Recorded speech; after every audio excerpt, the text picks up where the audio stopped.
Olá, meus caros, aqui é o Corvo. Antes de entrar de fato no assunto que quero abordar hoje, no Papo de Corvo, eu preciso lembrar a todos os ouvintes que o Japão é hoje, na indústria musical, o lugar do mundo onde as mulheres, o gênero feminino, é mais atuante no que diz respeito ao rock e ao metal.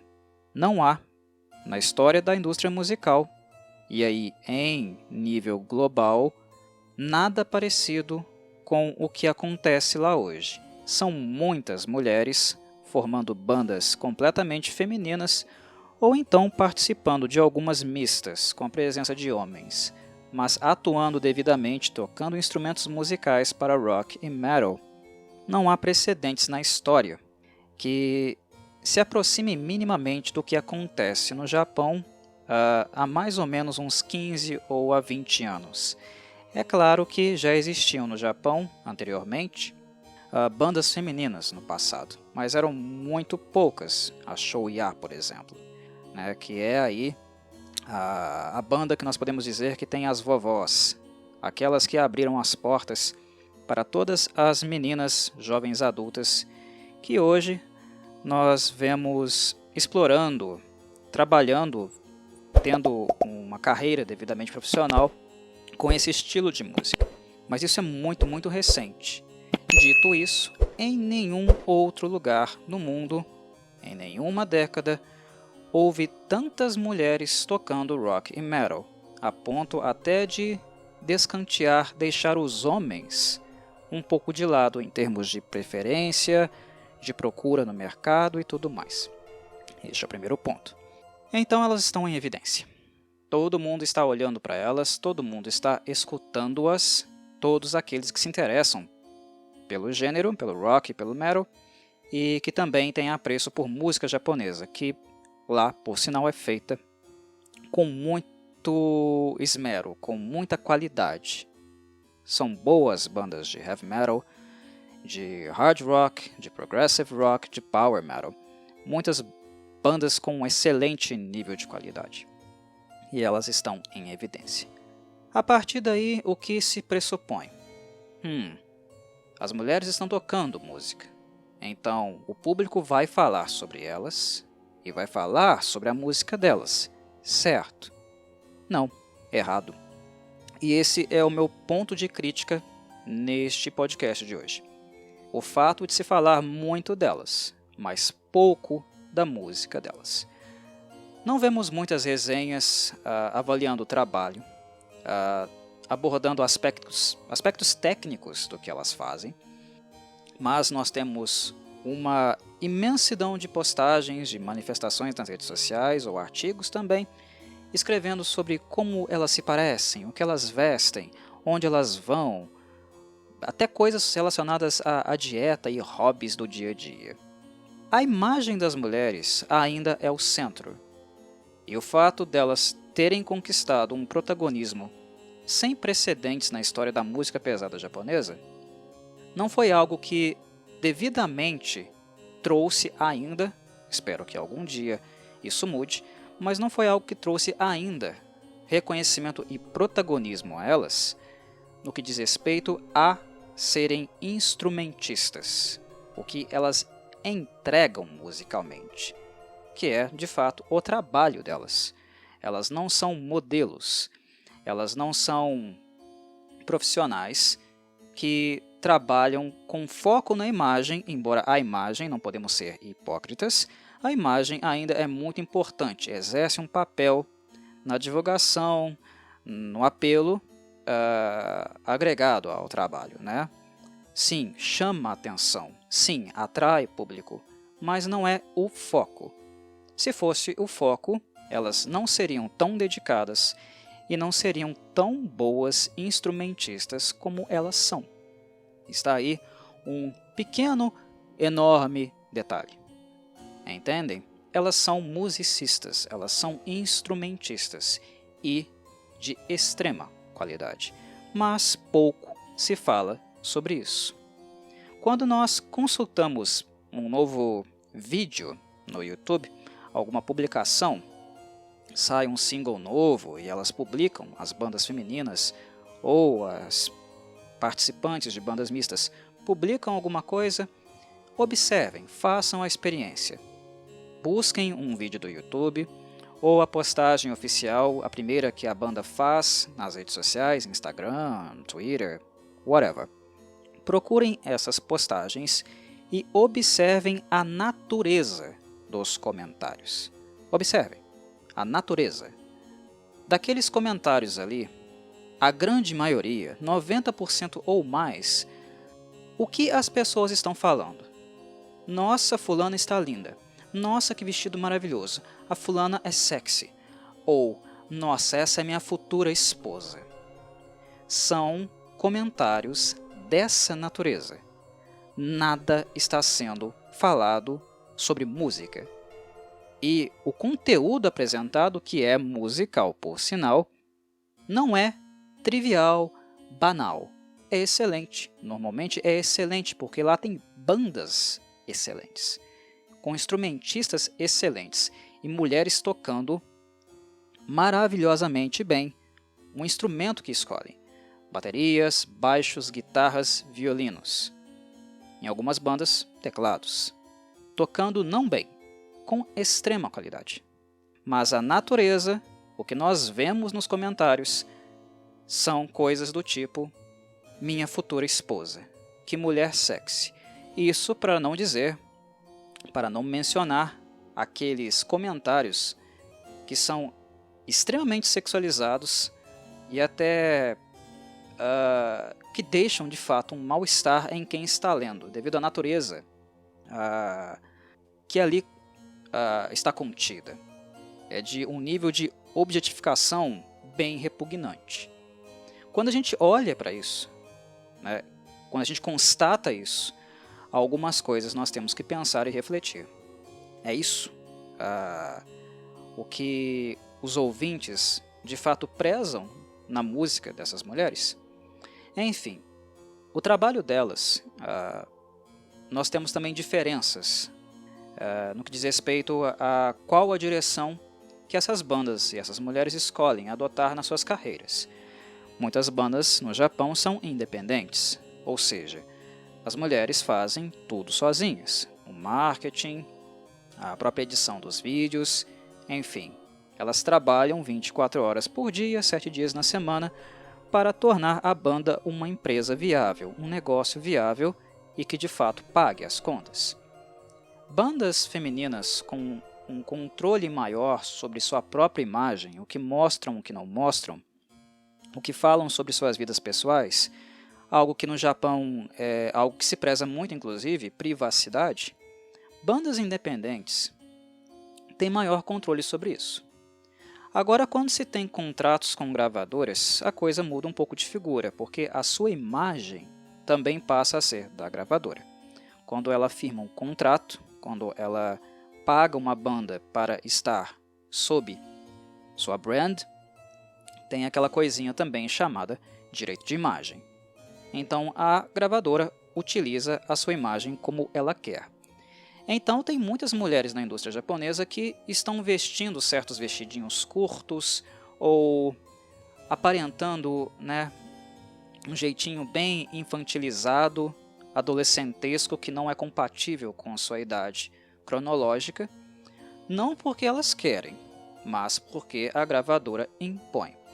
E nesse sentido nós temos também que pensar e trazer para a equação o que a indústria faz com mulheres, de maneira em geral no Japão.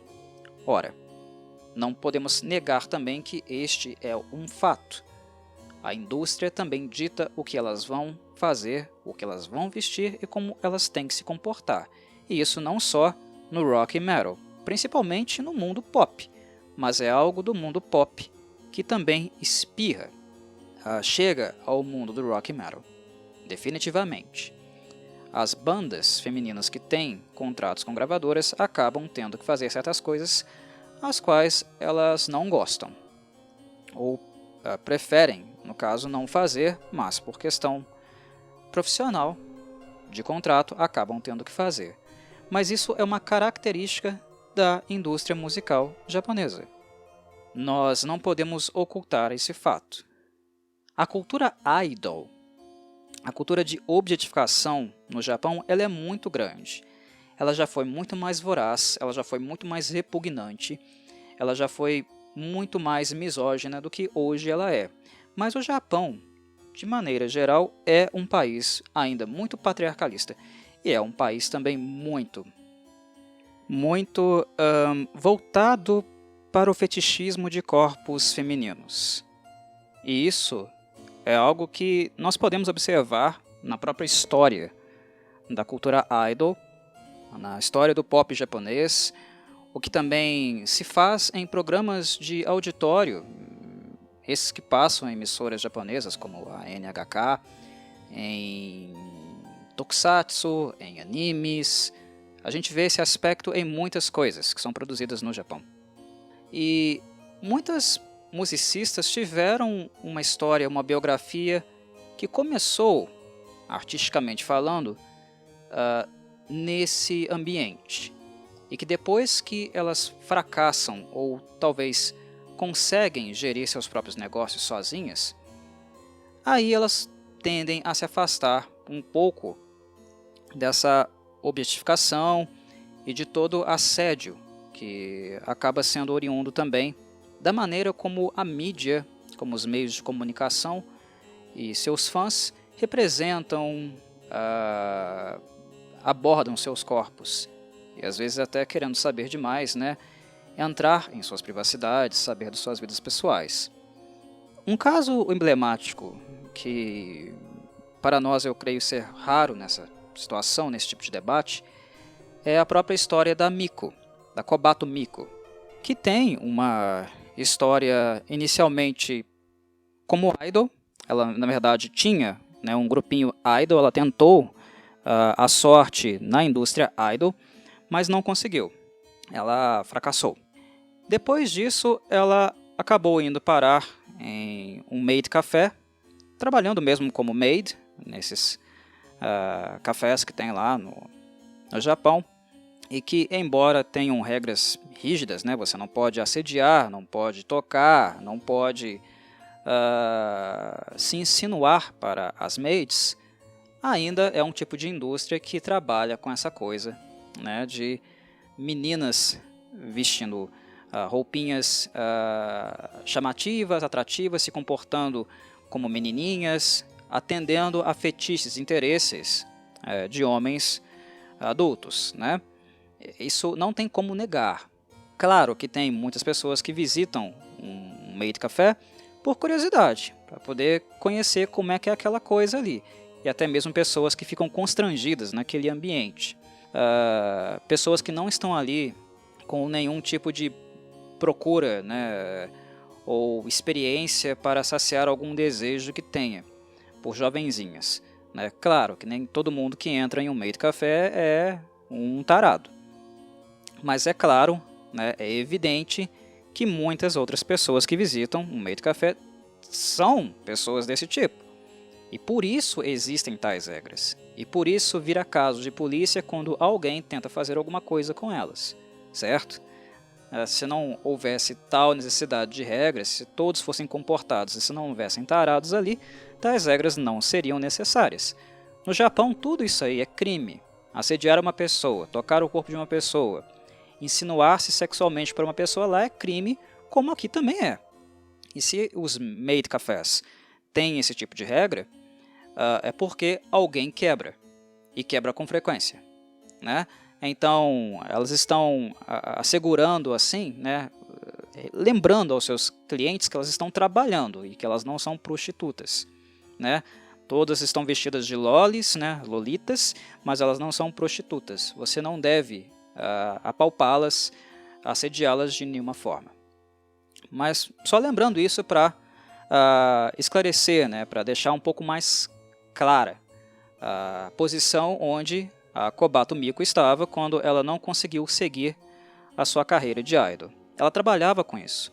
E de repente ela decidiu fazer uma banda de maids, né? Uma banda de maids no caso. Que pelo menos eu não tenho informação, não sei sobre isso. Até então, aparentemente não tinha no rock ou metal. Hard rock, uma banda de maids tocando hard rock, eu desconheço. além da bandmate que ela montou, né? Kobato Miko então montou sua bandinha com outras meninas que tocavam instrumentos, né? Achou a Kanami no YouTube, convidou. Kanami indicou a Akane, que tocava bateria, era excelente bateria, que conhecia, né? A baixista. Enfim, elas foram se conhecendo, se encontrando e assim formaram seu próprio negócio. Elas são agenciadas por gravadoras, a bandmate não é independente. Ela começou de forma independente, mas depois deixou de sê-lo. Mas mesmo assim, há um nível de independência. Não é uma independência completa, a gravadora é claro que faz lá suas exigências, né? Tem algumas metas a serem cumpridas, tem a questão da imagem, mas o que se percebe é que com o passar do tempo, os trajes da bandmate foram aumentando. Os vestidinhos que eram curtos deixaram de sê-lo, agora tem uns babados bem grandes, né? Alguns passam a área do joelho, são bem longos mesmo, não mostram mais as pernas delas. Duas das garotas, né, membros da banda, mudaram seus trajes porque não ficaram à vontade com os iniciais, quando a banda ainda tinha, né, mais, digamos, apito no que vestir ou não. Enfim, elas fizeram modificações. Insinuar-se, né, expor seus corpos gratuitamente, por mais que seja uma banda de mates, nunca foi uma ideia, uma concepção, uma exigência da Kobato Miko. Tanto é que quando as suas colegas de trabalho não se sentiram à vontade, ela as deixou livres para vestir o que bem entendiam. Algo que combinasse, que não fosse tão distante assim, né? Elas não poderiam, sei lá, chegar para tocar com uma armadura de metal, mas algo que elas se sentissem confortáveis. E as roupas são bonitas, né? Elas usam meias calças, tem algo de atrativo sensual no traje delas, mas decisão delas, né? E mostra alguma coisa, mas não mostra tanto. Tem um certo charme ali, uma certa elegância, e que não é algo que, digamos, né, se vende, né, ou convida ninguém a abusá-las e assediá-las, embora isso vá acontecer de qualquer forma, porque tem muito tarado por aí. Mas enfim, meu ponto é esse. Elas escolhem o que querem vestir. E a direção da banda nunca foi de se objetificar, embora made, né, a cultura made, tenha algo no seu arcabouço que nos liga a uma cultura de objetificação, de infantilização de mulheres adultas. É fato, né?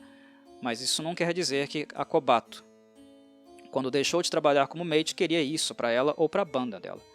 Mas os fãs, eles entendem isso necessariamente? Ou eles a seguem necessariamente sabendo dessas coisas? Não necessariamente. Eles não necessariamente estão antenados para isso, ou até mesmo querem saber disso. É muito comum entrar em um vídeo da bandmate e ver pessoas objetificando as meninas nos vídeos. Ou então, né, já existiram casos de assédio nas redes sociais delas, né, de perfis tendo que ser bloqueados. Isso acontece não apenas com elas, mas com quase todas as bandas femininas do Japão. Mas a cultura japonesa é uma cultura misógina mesmo. É fato, é verdade, mas tem várias outras pessoas de vários outros lugares do mundo fazendo a mesma coisa. Não é diferente, porque outras pessoas do mundo que têm talvez um pouco mais de criticidade em relação a isso, não que os japoneses não tenham.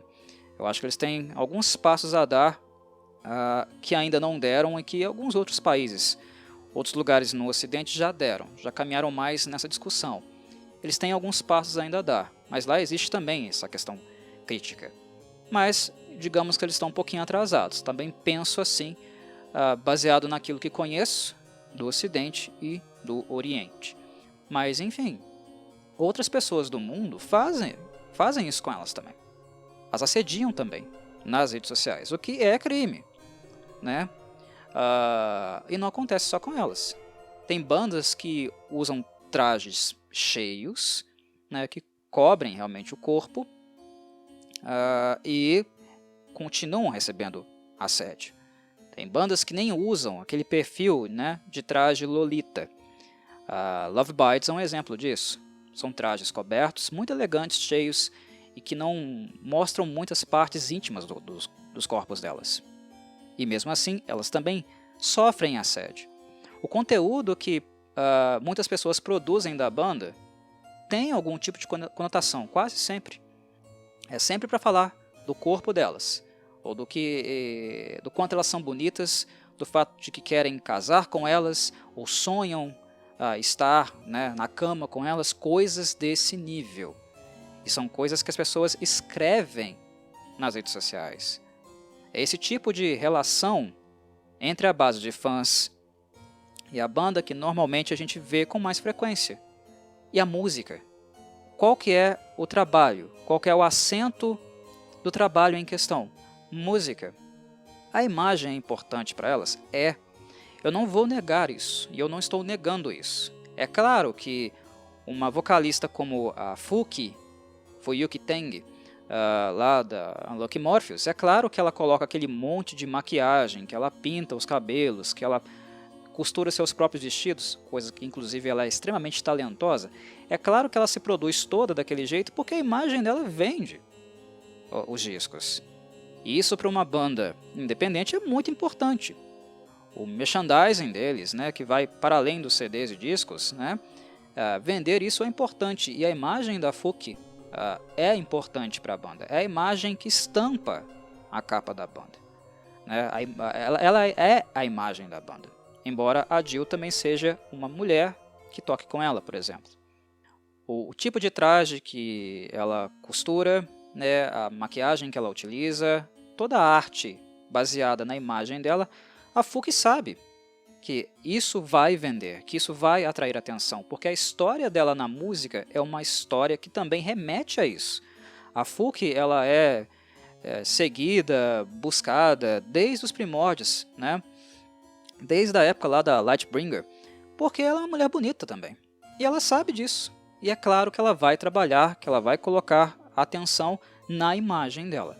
Mas isso, de maneira alguma, é um convite para assediá-la.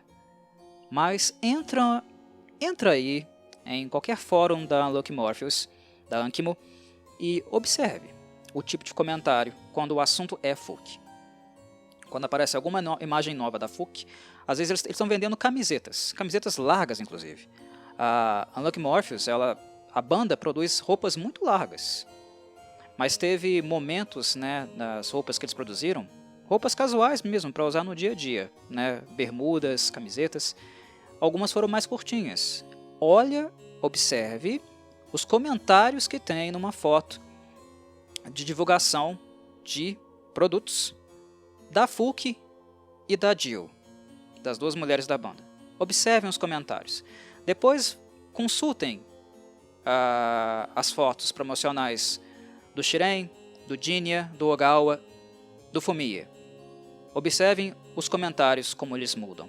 A natureza dos comentários, como eles não são de conotação sexual. Elas são assediadas porque elas são mulheres. Todos ali são talentosos, todos cumprem excelentemente bem os seus papéis, mas elas são assediadas porque elas são mulheres. E há na cultura ocidental e também na oriental essa coisa de mulher tocando música, mulher tocando instrumento, mulher no rock, ainda ter essa relação próxima de um fetichismo, de algo exótico, né, que não começa no gênero musical, mas acaba tendo continuidade no gênero musical. As mulheres são objetificadas e a música fica em segundo plano. Para alguém que cobre essas bandas, eu não diria que eu cubro elas, eu comento elas de vez em quando no canal, porque eu falo de muita coisa, eu me interesso por muita coisa e nem sempre eu tenho tempo de ficar falando o tempo inteiro delas. Mas como alguém que fala esporadicamente dessas bandas aqui, notem que o meu acento nos vídeos que eu faço é sempre musical. É claro que de vez em quando eu elogio algumas delas. Digo que elas estão bonitas, atrativas, mas é um comentário simples, né, sobre a apresentatividade da banda, né, o design da capa do álbum, ou da arte, né, da fotografia que foi utilizada em um clipe. Mas o meu acento não é no desejo sexual ou na objetificação dos corpos dela.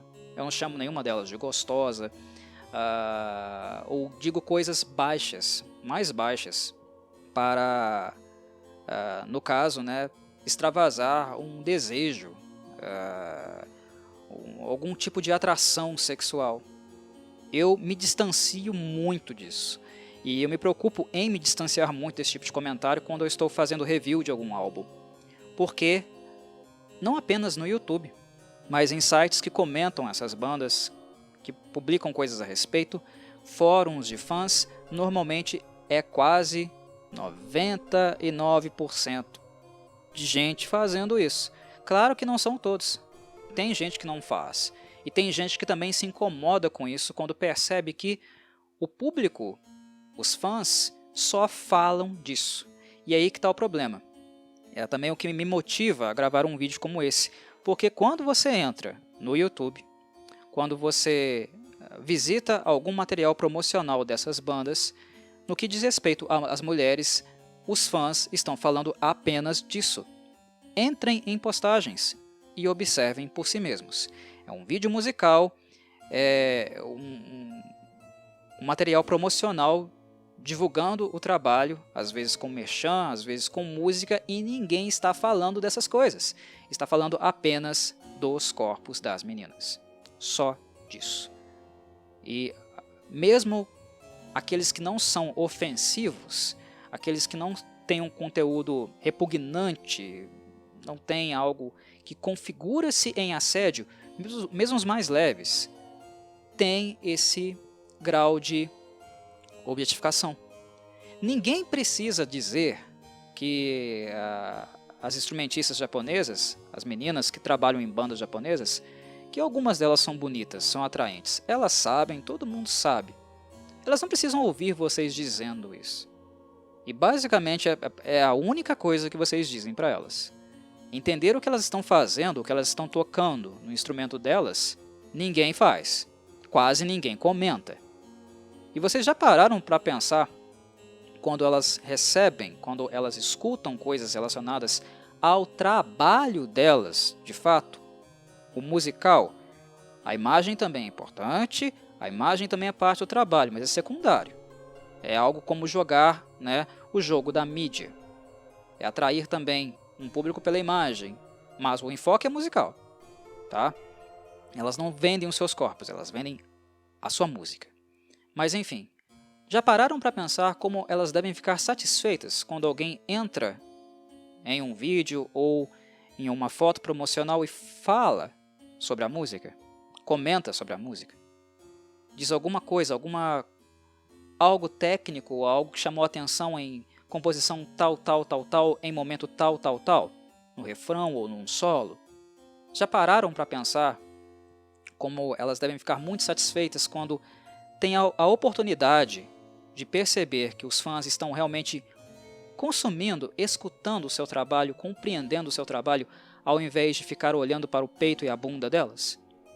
Enfim, é isso que eu queria comentar, e é isso que eu fiz neste podcast em questão. Da importância disso, de produzir mais conteúdo que diz respeito à música delas, e não se apegar, né, a traços que são meramente condizentes com um tipo de cultura fetichista, de objetificação dos corpos delas. Elas não são pedaços de carne, elas são artistas. E isso é importante, se dar conta disso é importante, principalmente para aqueles veículos que são veículos de fãs e que querem fazer um trabalho de valorizar, ajudar a divulgar o trabalho dos seus aí, né, das suas artistas favoritas. Tem muita gente, né, muito canal, muita página que é bem intencionada. Gosta do artista e, de graça, sem receber nada, ajuda a divulgar. Isso é legal, isso é bacana. Mas atentem-se àquilo que vocês estão postando. Se realmente ajuda essas mulheres, né, a divulgar e a crescer naquilo que elas realmente querem crescer, naquilo que elas realmente desejam ser reconhecidas na arte delas, tá? Ficar postando fanfic sobre como seria um dia com a Fuki, como seria casar com a Fuki, como Fuki é na cama. Vocês acham que vocês realmente estão ajudando a banda fazendo isso? Vocês acham que realmente estão ajudando a Fuyuki fazendo isso? Vocês aproximam dela, da página, da rede social dela, das páginas dela, pessoas que agregam realmente ao trabalho dela? Então, é algo para se pensar, né? É um tipo de comportamento que é histórico, não é atual, ainda vai prevalecer por muitas e muitas décadas em tudo relacionado ao Japão e fora dele, mas para aqueles que realmente gostam dessas bandas e ajudam a divulgar o trabalho dessas bandas, pensem se vocês estão colaborando para o reconhecimento do trabalho delas ou se vocês estão ajudando aqueles que apenas querem objetificá-las. E que na medida que elas envelhecerem, elas vão envelhecer, todo mundo envelhece, né? O tempo chega para todo mundo. Se vocês não estão apenas saciando a fome de gente que hoje cultua os corpos delas, que as assediam e que daqui a alguns anos, quando elas envelhecerem, vão descartá-las como lixo e procurar novas jovenzinhas para fazer a mesma coisa que faziam com elas. Pensem, reflitam sobre o conteúdo que vocês produzem. Muito importante. Mas é isso, nada mais a declarar. Saudações, Corvides.